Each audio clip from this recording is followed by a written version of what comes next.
Hey everybody, I'm back with another completed project I wanted to show you. This time back over at Kennedy's house in Fort Worth. She has this green speakeasy room. You can see it's real nice, but she has a closet right over there, a large closet with just junk just stuffed in there. Drove me crazy.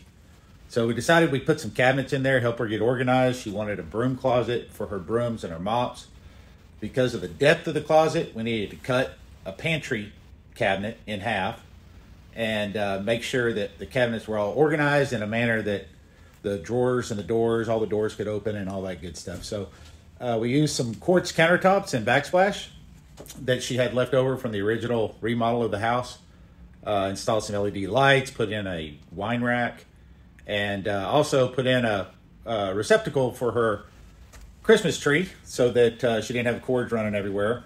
And then, of course, had to hang a new Texas Tech Red Raider flag in TCU territory. Wreck 'em. So hope you like it. Let me know your thoughts. Thanks.